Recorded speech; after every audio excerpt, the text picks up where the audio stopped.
This speech is about Haiti and rebuilding since the earthquake. Imagine a beautiful island with golden yellow sands, floating in clear blue waters which lap at its shores, while the palm trees wave gently in the breeze. Tiny hummingbirds dip their long beaks into beautiful tropical blooms.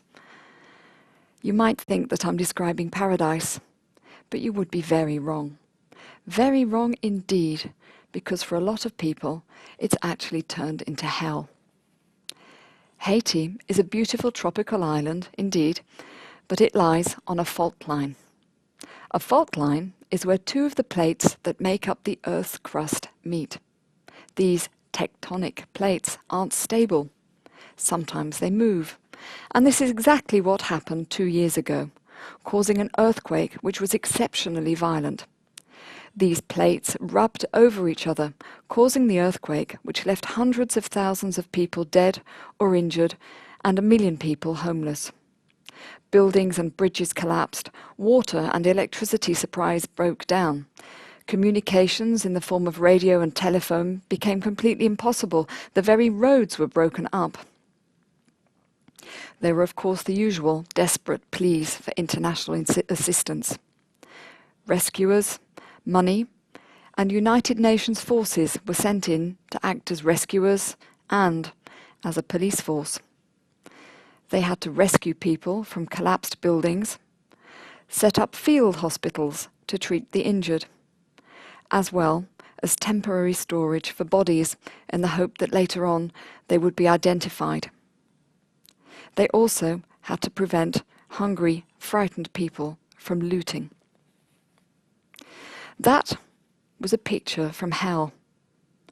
But 2 years on, there has not been enough of an improvement to the lives of many of the survivors. A report from an NGO, a non-governmental organization, concludes that only half the money given by international donors has been spent. Only about half the rubble has been removed from the street, and about 500,000 people are still living in makeshift camps and tents. And it certainly isn't even halfway good enough. Very little of the money donated has been channeled through the Haitian government.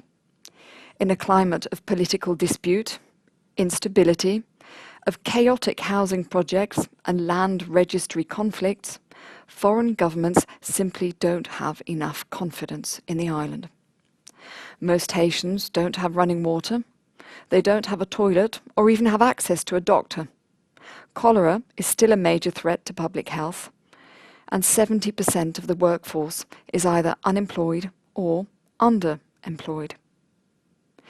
In Haiti, the fact that of the 4,000 schools that were destroyed by the earthquake 2 years ago, 653 have been rebuilt counts as progress.